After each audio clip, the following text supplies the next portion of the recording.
Okay, call the Lamar City Council regular meeting to order, Tuesday, August 18th at 12 p.m. Could we have roll call, Bev? Nelson? Yes. Knapp? Yes. Marcinko? Yes. Goodchild? Yes. Gerke? Would you please stand and pledge allegiance with me, please? I pledge allegiance to the flag of the United States of America and to the republic for which it stands, one nation, under God, indivisible, with liberty and justice for all. Thank you. Motion to approve the agenda. Second. Motion been made and approved to, motion been made and second to approve the agenda. All those in favor say aye. Aye. Opposed? Motion carried. I'd like to welcome everyone in the chamber today to our meeting, and also particularly you people that are watching over television with us, and the representative from Lamar's Daily Sentinel. We're glad to have you here. Okay, we have a hearing today, and it has to do with the Urban Renewal Tax Increment Revenue Bond. At its August 4th, 2015 meeting, the council established this as the date and time to hear public comment on the proposal to take action on not to exceed $2,500,000 taxable urban renewal tax increment revenue bond for funding a project in the Lamar's Highway Bypass Urban Renewal Area consisting of providing the economic development loan to the LBIC in connection with the construction and development of an ethanol storage and loading facilities and related rail improvements in the urban renewal area. The required notice has been published and resolution is attached. The mayor, at this time, I'm going to open the hearing and ask if there's any written or oral objections or comments to this proposal. I will ask once again if there's any written or oral objections or comments to this proposal. Hearing none, I declare the hearing closed. The Staff and Finance Committee recommended to approval, and the funding for this project will be debt issued by the city and repaid through the revenue generated by the facility with the urban renewal TIF revenue as a second source of repayment dollars, only used if needed. Any questions from the council? If not, I'd entertain a motion. Make a motion adopting resolution number 15-27, taking additional action for issuance of a taxable urban renewal tax increment revenue bond. Is there a second? So moved. Motion been made and second adopting resolution number 15-27, taking additional action for issuance of a taxable urban renewal tax increment revenue bond. Could we have a roll call on that, Bev, please? Knapp? Yes. Goodchild? Yes. Marcinko? Yes. Nelson? Yes. Motion carried. The next things is the general discussion, and would ask anybody that has any general discussion in regard to comments or concerns or complaints about the city.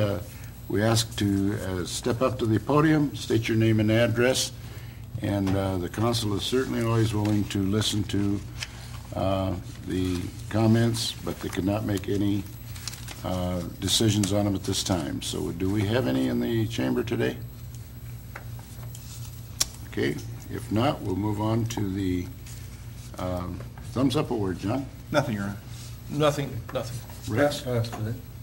The comment, I've always ragged on the railroad for not getting things done. They did get the weeds mowed. Looks like $1 million. Yeah. Thank you, Looks Kid. better than our state highways right now. Yeah, they did get that done. I have a couple of them that I'd like to recognize to the public, and that is our National Safety Night Out by the police department, the block parties. I think went over very, very successful. Stu and his group down there at the police station had a very nice turnout at the police officer station that night, and displayed vehicles and showed people what is all involved. I think there was 7 or 8 block parties around, and I had the opportunity to visit 6 of them, and very, very complimentary. So thanks, Stu, for organizing that and putting it on.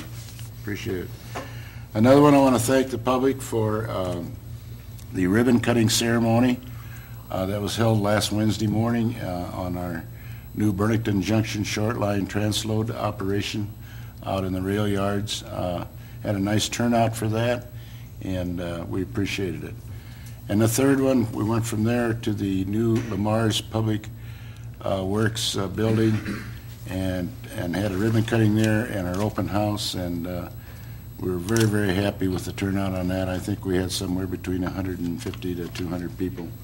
Went through the new facility, had a lot of nice compliments on it. So again, to the public, thanks a lot. We appreciate it. Going on to the consent items, all items listed under the consent agenda will be enacted by one motion. There will be no separate discussion on those items unless a request is made prior to the time the council votes on the motion. And today we have 7 of them. Approval of the August 4th, 2015 regular meeting minutes. Number 2 is a list of the bills for period ending 8/14/15. Number 3 is a monthly financial statement for the July 20th, 15. July 2015, outdoor service area for Mr. Pease, a request for to close the street, Wells Enterprises Incorporated. Number 6 is a request to close street and parking lot for the Plymouth County cyclists. And number 7 is the SRF Planning and Design Loan. I do want to point out and request that you pull number 5, if you would, which is the request to close the street on Wells Enterprises. This came in late this morning, but I see no reason why there be any changes in it. And that is Wells Enterprise Incorporated is requesting a 2nd Avenue southeast between 1st and 2nd Street be closed at the beginning of September 5th at 6 a.m. in the morning through, it was September 7th. That should be changed to September 12th at 5 p.m. to allow a crane to replace the HVAC units on the south side of the North Ice Cream Plant. Again, it'll be from September 5th to September 12th. Okay. If there's any questions on it, why? I would like to pull number 4, or at least discuss it a minute, and number 7. Okay. Number 4, I'm totally for allowing Mr. Pease to have an outdoor service area. I think it's great. I think it's an expansion. I'm all for it. However, just not too recently ago, we had a problem with some noise levels. And I want to make sure that there's some understanding with that establishment that should Stu and the boys get called, that they will adhere to turning the speakers down, because I'm assuming that this is a whole different deal. This is okay. A whole different deal. If you look at the front of the building, just the front. That's another thing too here. What is north, south, east, and west out there? Because so what are we talking when we look at the front with where you enter the doors? Yep. Okay, go ahead. Keep going. Front of the building. If you're looking directly at the front, you'll see a little patio with kind of a pergola built over top of it, off to the right-hand side. Okay. That is the outdoor service area. It's a small area, about the size of the council room, right from the table on Okay. back. There's going to be a couple of tables out there. I would say 4 or 5 tables tops. So it's not like the Icky Nickel where No. there's. Okay. No. I just wanted to make This sure. is a very small outdoor service, and they are changing the front door so that the doorway into the outdoor service will actually come from the inside of the building instead of, you don't actually have to go out the front door. Okay. So, yeah, we've been there and talked to them about that. And Okay, that's- I think 2 completely separate issues. Good enough. That answers that one. For Thank you, sure. Stu. Thanks. And then number 7, what exactly, and why are we deferring this? What's going on, Bill? What we've got here is 3 or 4 years ago, we started several different water projects. Okay. And the state has a revolving loan fund, which we can use to help pay for design work, engineering work, the preliminary work on any water project. Okay. So those are funds we can borrow at 0% interest, and then we just have to pay off or refinance at the end of the term of the loan. One of those projects was the water tower, the high-speed pumps, a new well, and some service lines. So we had the authorization to borrow up to $390,000 for 3 years at 0%. We're at the end of the 3 years, but we haven't completed all of those projects we were going to do. There's still some engineering. Okay. We've only drawn down 327,000 of the 390. Okay, So we still have engineering to do, so we wanted to go ahead and, once we get all the engineering done, we wanted to include the rest of the engineering on this project, and they will extend it for another 3 years at 0% interest. So that's what it is. It's just a continuation of a loan we have out there Okay. for another 3 years. good enough. Can I ask your question, Clerk? Both, yep, good enough. Motion to approve consent items 1 through 7 with the change noted on 5. Is there a second? And the resolution. Yeah. Second. Resolution number, whatever.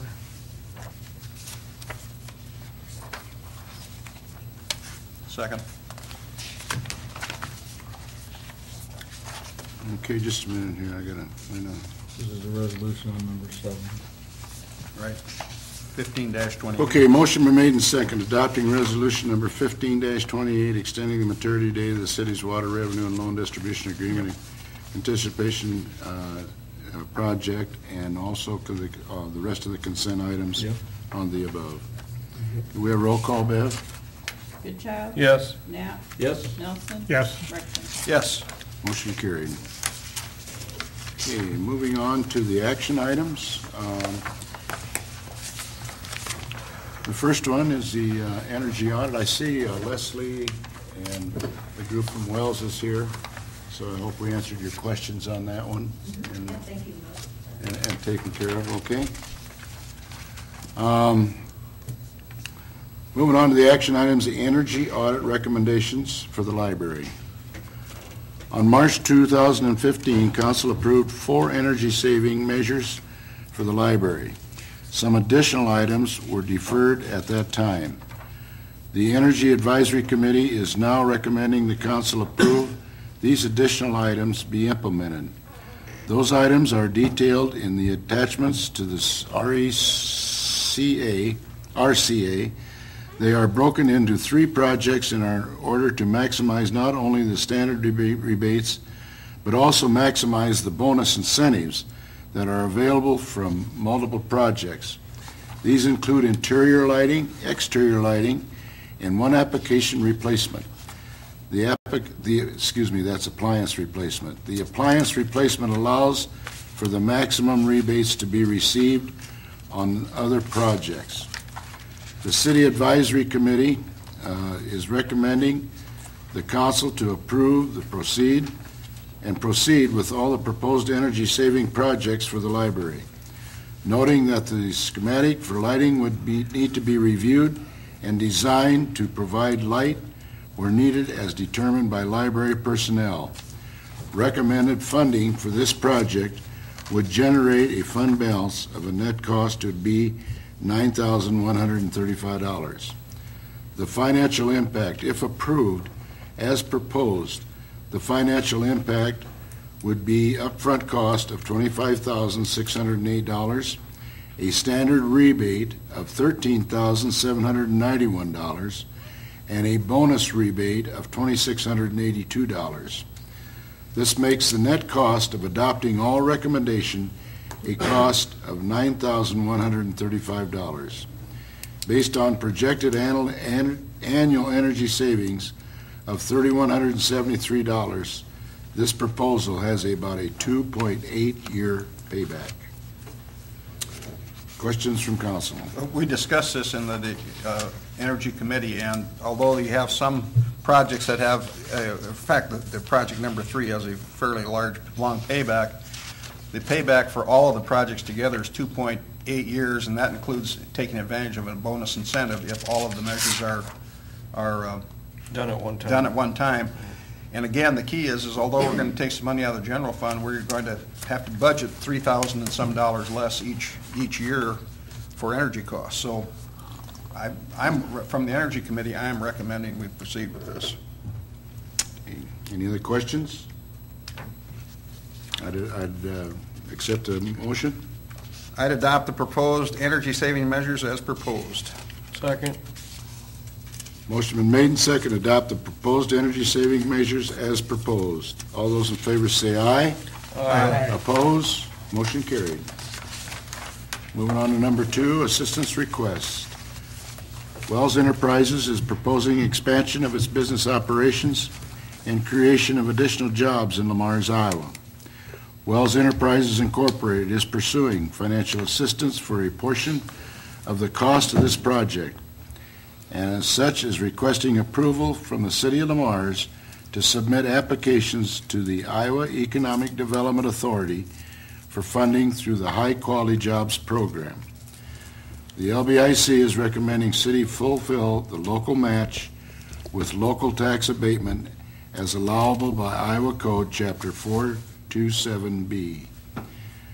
The financial impact, this represents a pass-through grant only, and the tax abatement amounts to about $91,980 over a 5-year period. Any questions on that, Council?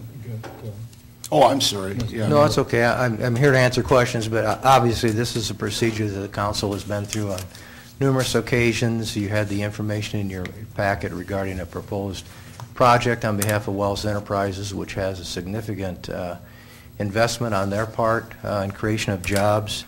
And the LBIC is, as was read by the mayor, is recommending that the council support the resolution, which is the piece that the city needs to input into that application to the state of Iowa.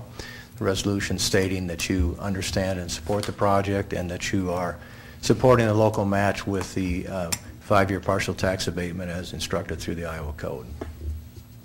Thank you, Neil.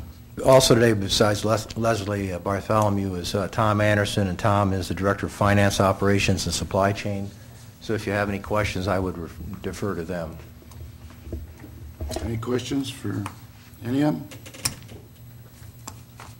If not, I'd entertain a motion. Motion adopting resolution 1528, approving high-quality jobs program application to the Iowa Economic Development Authority and expansion for the Wells Project, Inc. Second. Motion been made and second, adopting resolution number 15-29, approving the High Quality Jobs Program application to Iowa Economic Development Authority for the expansion project of Wells Enterprises Incorporated. Can we have a roll call on that, Ben? Goodchild? Yes. Nelson? Yes. Knapp? Yes. Recklinko? Yes. Motion carried. Thank you. And the last thing would be is, as is typical, if I can get that signed today to get down to the state, I would appreciate it. So I'll look for that this afternoon if I can. Okay, thanks a lot, Neil. Thank you. And now, Leslie and your group, thank you for being here. We appreciate it. Thank you very much. We appreciate it. Okay, moving on to number 3, housing study. Periodically, the city of Lamar's has had a housing assessment studies done. There are many reasons for and possible uses of the housing assessments. Number 1 is determine housing affordability. Number 2 is assuring housing options. Are housing options available to promote local economic growth? Basis for economic development efforts. Determining housings and situations and problems. Developing intervention strategies. Fundraising for local housing efforts. Planning for decision-making.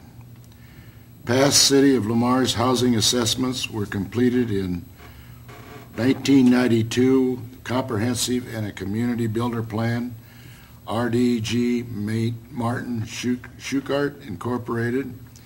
In 1998, there was a housing assessment by Simcoe. In 2005 to 2010, there was a housing market analysis and plan by Simcoe. And the city staff is requesting authorization to contract with Simcoe to prepare and provide an up-to-date housing assessment study to the city of Lamar's to a maximum of $6,500. And today we have with us Kirk Neiman and Karen Weaver, am I right? Megan Weaver, from Simcoe. And let me share with you just a little bit before we get into this. I don't think there's any question at all, and we're not alone in the market, but there's no question at all that housing in Lamar's is very, very tight and short. And rentals is the same problem. And so consequently, along with that, we've got not a lot of opportunities for jobs in this town right now. We had a meeting here, a couple of meetings here 2 or 3 weeks ago with 4 or 5 of our biggest industries. And one of the questions was, the first thing out of the chute was, if you had an opportunity to hire people tomorrow in those 4 industries, how many jobs would you need? And the figure came back 450. That is huge. The other situation we're faced with is not only trying to get people to come into Lamar's and work, but we're also faced once they get here, they might like the town and have they got a place to live. And I've known of 4 or 5 instances that personally that people have come to this town to work and they ended up living in another town because they could not find a place to live. So I think this is one of the reasons why we're looking at a comprehensive program in regarding to our housing problems. I guess the only question I've got personally, and that is that if there was one done in 1992 and there was another one done in 1988 and there was another one done from 2005 to 2010, what's come out of it? What have we done about it?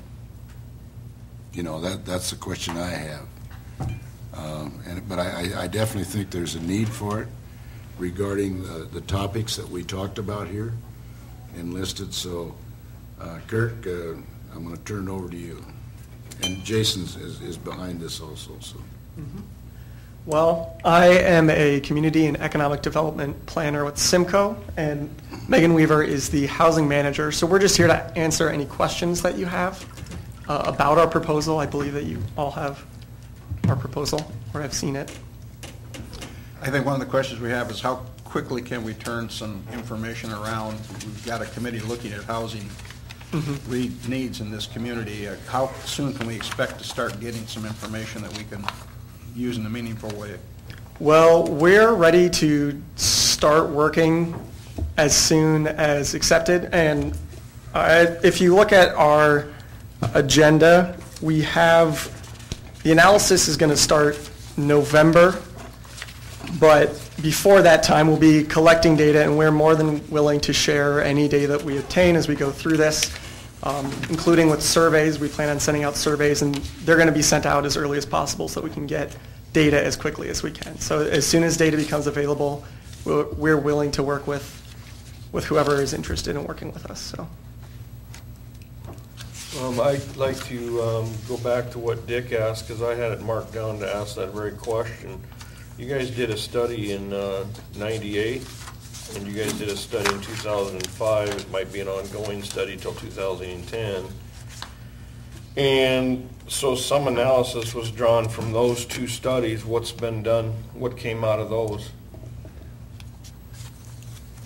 That's probably not a question for them. Okay. It's more of a question for us and as a council, I guess. All they're doing is preparing the data, offering, current analysis of what's happening, and then suggesting what should happen in the future. So once they prepare this, it's up to us as a city and a city council to implement some of their suggestions.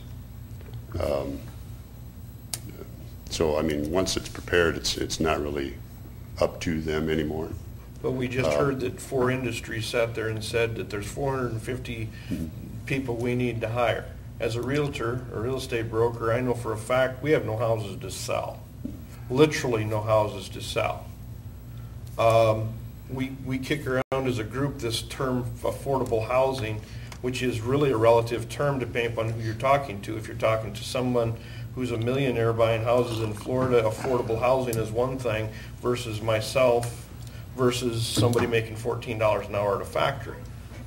Most financial institutions will tell you that you can't buy a house, you can't afford a mortgage on $14 an hour, $15 an hour. So I'm wondering why we're having paying someone to tell us what we already know. Yes, we know, well, and Neil can maybe speak to it, and John or Dick also. But what came out of it, I mentioned this in our meeting the other day.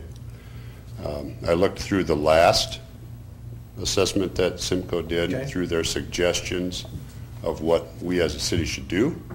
And all I could see that came out of it that we did as a city was we've implemented that $75,000 tax exemption, because one of their suggestions was assistance in whether it was purchasing a lot or getting a loan or that type of thing. So that, Clark, is one thing that I could pick out of their suggestions that we've done was... Well, we're helping purchase lots too, so there's a couple. I mean, yeah, well, and KNS, our $4,200, right. We give them back. Rebate, whatever. Yeah. I mean, so those types of things were suggestions in the last one. Correct. And I might add along that line, both of those programs are working. Yes. They are working. Okay, and that's fine. I mean, I just... And I guess the reason for this, well, ours is out of date. I mean, we need more current information. We might find that, nothing has changed from the last one we had, because the same problems are probably still there. Okay. But at least we have up-to-date information that we can give to a potential developer or contractor to try to get them to town, to Lamar's, to spend the money to build stuff. That's I mean, because they're going to want to know, well, what's your current situation? Is it worthwhile for me to come spend money in Lamar's? Or am I going to build a bunch of stuff that's going to sit there? Sure, okay. So I guess that's the reason for it. And I did pose that question, I think you asked it, John, how soon we can start getting back information. I did pose that question after our meeting last week. And emphasize that interviews with our industries occur quickly, and putting an emphasis on and getting numbers back on what might be needed for rental properties. So as that information, and Kurt alluded to it, as soon as that stuff becomes available, they'll make it available to us. Okay. Good. Thanks, Jason. The only other question I got is when we talk about, and this might be more of a city question than you actually, but when we talk about fundraising for local housing, what exactly does that mean? Like figuring out if there's grants available? What are we doing? What's that mean? That might be more of a city question, or maybe it's not. We do look into funding sources as potential options or potential things that the city itself could do as a local option, as opposed to federal grants or state programs or whatever there is outside of local possibilities. So it's a mix of all of them, just various funding options that might be available for the city to take advantage of for housing. Okay. There is some grants out there, I think, isn't there? Mm-hmm. I was reading something, I think Sioux City just got some grants here not too long ago on housing. Our problem has been is that we do not qualify on the low to moderate income. We're too high on the food chain. I think Neil's alluded to that in the past, when our average wages for Plymouth County is too high, so therefore we don't qualify for some of the grant or You might have a point there. programs. Okay. So that's why we haven't been eligible for grants, so that's why we've had to go on our own. And my only concern, and I alluded to Ken before the meeting, is, yeah, we're spending $6,500, but I want to build some houses, but low-income houses is $200,000 at KNS. And I'm not saying they can build it cheaper, I don't think they can. But you're not going to get, you could have two $14 an hour people to have a chance, and then if they just start working, they can't still get the loan. Right. Absolutely. Period. Absolutely. And so, I would like just to have Simcoe hear this stuff from us already, so that you understand that's what our difficulties are. I'm Megan Weaver, I'm the housing manager, and one of our goals is to help preserve the existing housing stock, so that hopefully as the elderly move out of that, that becomes an option for a first-time home buyer. So some of those people that you're talking about, Right. which then presents the problem of where do the seniors go? Because, that is a growing population, just as our workforce population is. And so that's where you look at maybe doing low-income housing tax credits, which would encompass a lot of your elderly that are on a fixed income, and that can be quadplexes, duplexes, 6 or 7 of those, that opens up 28, 30 homes, hopefully, that you can backfill with a first-time home buyer or somebody at that more low-income wage level. So that's one thing that we're looking at. There are also state housing trust funds that Simcoe was awarded. This past cycle, we got $280,000, which was matched by the 5 counties in our region for approximately $320,000. That money is being used to help rehab some of these houses here in Lamar's. I can think of 3 right now that we have in process. And then there's also Federal Home Loan Bank, which we just applied for that. That's $500,000 that can go into helping do some repairs to the existing housing stock, because you really have to keep that up to par so that you can people can continue to build on their housing equity, their future in housing, because most times they start off here, they buy one house and they want to move on to the next level, and then so forth. So that's, there are some other options out there. There's money for rental rehab. That is a state program that we could look at that does not require the whole community to be an LMI designated community. So just throwing some options out there. And as you said, rental may be an only option for some people. Right. And, and that could be your elderly, or that could be your worker at $14 an hour. So, which we don't know at this stage. Right, and that's what we're hoping to find out. We think we know. I mean, we see what's going on in our communities, but sometimes when we get the numbers back, it either blows our mind that how bad it truly is, or we see that maybe our perception wasn't quite accurate. I'm not saying that's going to happen here, but we've seen it happen in other communities. So, Did you take over for Aaron? No, actually Kirk did. You took over for Yep. Aaron? Okay. I have a question, and that is that, looking for a developer, I mean, say we got a developer that is interested in coming into Lamar's, I'm talking about building homes now. And so, our goal is to put up 20, either apartments or not homes necessarily, but apartments, things like that, townhouses or whatever.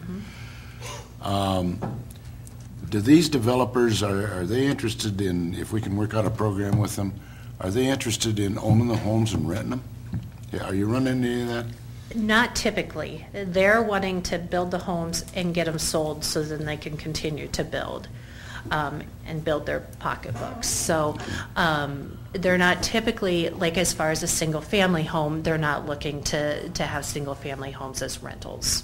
A new home anyways. But how about apartments or something like that? Yes.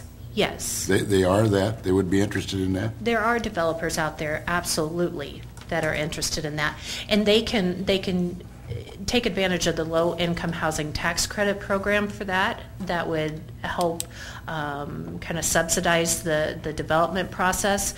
And that allows for say it's a 20-unit complex, that maybe only 60% of those are going to have to be LMI. 40% could be market rate apartments. I'm not sure on the actual ratios of that, but so they're not limited to just serving the LMI population. Well, I'm looking at the plan here that we're going at, and I'm sure if I was a developer, I'd want to know some of these questions before Right. I spend money and rent and make rentals and things like that. And so I could see where our survey would be worth its weight in gold. Yep, and I actually talked to one from Sergeant Bluff just at the end of last week, and they are looking for communities that have the need. And so, you know, as we get further in this process, I would definitely like to get this city and this person together, so. See me right after the meeting here, would you please? Yeah, absolutely. So, all right, any other questions? What for does Kirk? What does Sioux City think they're short for employees right now? Do you know? Well, with the new meat packing plant coming in, they're about 1,500 short. And then but then they'll lose on that south project. The CF? CF Industries, right? But They're you're probably gonna talking a lose different type some. of worker, I'm assuming. You know, have you heard? You know, that bell curve is probably going to start to take shape on the CF project, but that being mainly construction, I think. Yeah. Right, that's yeah. what I mean, it's a different type of, but I mean, regionally, we're short one heck of a lot of workers. Yes, yes. They're just not there. And if you can get ahead of the curve and get some housing built now, you're going to be ahead of some of the other communities that are going to wait until the employees are here or until the businesses are here, because, and then you're too late. So So you guys are offering a study that we can't do for ourselves, which I mean that. Yeah. We really can't. We just need to act on the information that you're going to give us. What is the deadline on this, 6 months or 4 months, or do you have a projection on that? Right now, the schedule is to have our public hearing to adopt the final plan sometime in January, Okay, so. okay. Motion authorizing city staff. Excuse me just a minute. Go ahead. When you go out to interview or gather this information, are you going to be sitting down with our people or our industries or whoever across the table from them getting this information, or are you going to go on a website and do it? We do have surveys that we plan on sending out to different groups like realtors and bankers and such, but I would also I'd like to create a housing task force, or if you have one, be an active part of the housing task force to get information.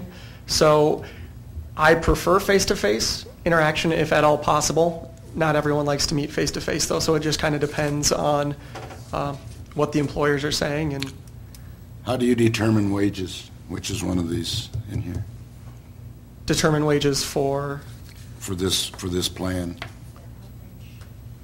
like the average household income and. Yeah, with our workers here in the Mars. Yeah, I would probably use the census for part of it. There's also wage information that comes from the Bureau of Economic Analysis or the Bureau of Labor Statistics. All of them have different information, and then talking with employers as well and trying to get a feeling if that's accurate and how that reflects. Okay, you answered my question. Go ahead, Clark, I'm sorry. Motion authorizing city staff to contract with Simco to prepare housing assessment study not to exceed a maximum of $6,500. Is there a second? Second. Motion made and second authorizing city staff to contract with the Simco to prepare a housing assessment study not to exceed a maximum of $6,500. All those, Before we vote, Yeah. these guys did a real good job of answering questions. yes, they did? Yeah. Both of them. Yeah, Thank you. And kudos, because. yeah, no, Because we were, we're kind of ornery right now about this, because we know, well, it's like Neil says, the workers aren't there.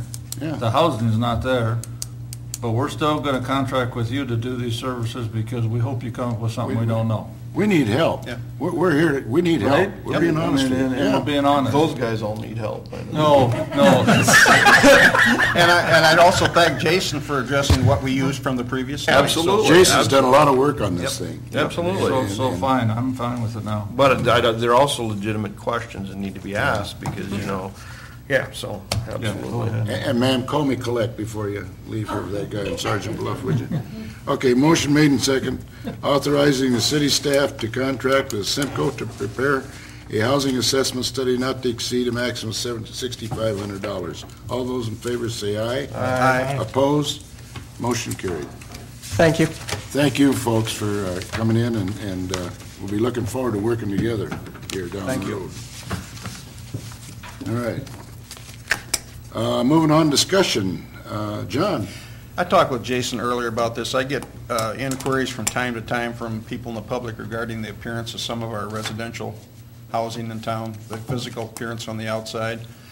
And as Jason tells me, we do not have an ordinance to address how these problems get corrected. And I guess at this stage, maybe just make the public aware that there is not an ordinance to enforce to, I guess, require them to upgrade their facilities. Is that correct, Jason? I'll just expand on that. What we don't have, or I should say, what we do have, is the typical stuff, what somebody's property looks like as far as the grass and those type of things. What we don't have is what I would say is like how a house looks. Cosmetic? Yeah, whether it's, paint chipping and bare boards on it. That stuff we don't have. Structural problems, yeah, then we can go our red tag route, if it becomes a safety issue. But if somebody's, keeps plastic up over a window all year round, keeps Christmas lights up all year round, paint chipping off, that type of thing we don't have. As a city, we can always, and I can always, send a letter or notice to them and explaining certain things, but as far as particular ordinance, no. Okay. I just wanted the public to be aware of Did you that answer your question, situation. John? Sure it does. Thank you, Yeah, Jason. I think we want to be careful. We don't want to get in a situation like the larger towns like Sioux City does, that they'll red tag to the point of tearing it down, and the taxpayers end up picking up the tab for it, so. Right. You And gotta be I just careful want to what you make bite, the yeah. public aware of what the issue is and what we can or cannot do about it. Do we red tag? Have we ever? Not in the 8 years I've been here. Fire chief. Well, since I took over this position in '06, we did one time, and it was in cooperation with Health and Human Services, and that was basically just to get an elderly individual out of a home that was run down. That was it. So we haven't proactively started with the city, gone to anything. Yeah, and I think I've explained it before. I mean, we do have, our whole process for red tagging Right. homes is in our code of ordinance. I just It's just couldn't we remember haven't, that we'd we done haven't it. used that process. I mean, if we want to, we can.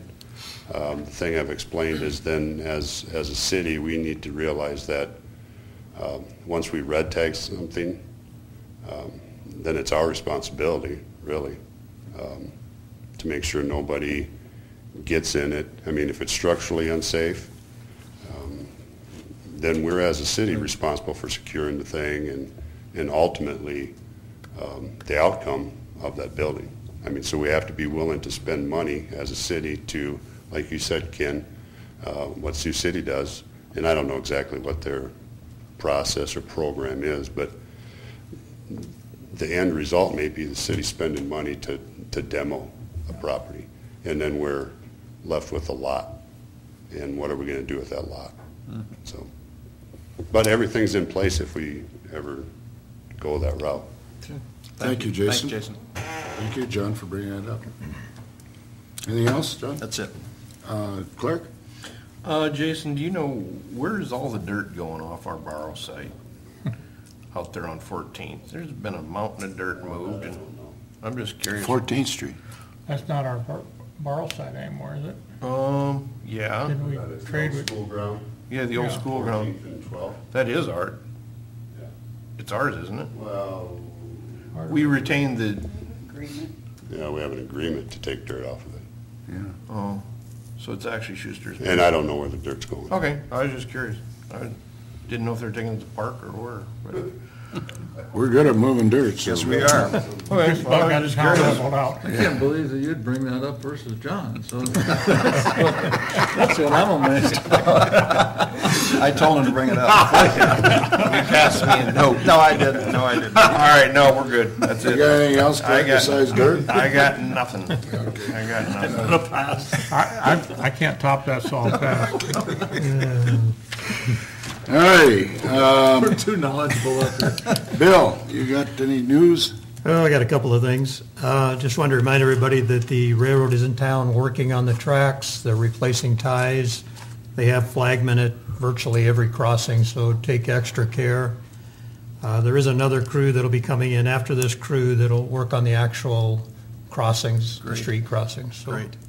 Like 18th Street? right. Yeah, okay. That'll be a different crew. That's not Yeah. the crew that's in here now. I talked to the guy yesterday. Take yeah. extra care around town with the flagmen.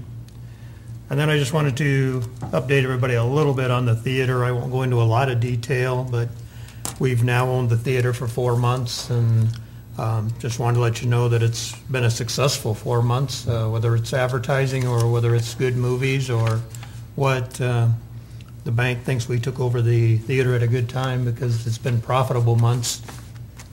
We lost a little bit of money in April. In May, we made about $4,500. In June, we made about $5,000, and in July, we made about $3,000. So we're in the positive, just based on the operation. So that's a good sign. Again, we're not going to make a lot of money there, but people are attending the movies. They're averaging about 2,500 people a month. So I think there's a lot of positive that came out of that. So at least at this point, I think it was a good move. Bringing some people to our community too, Bill. Yes, absolutely. Thanks for that information. That's all I got. Anything else? Okay. This time I'd entertain, oh, Neil, do you have something?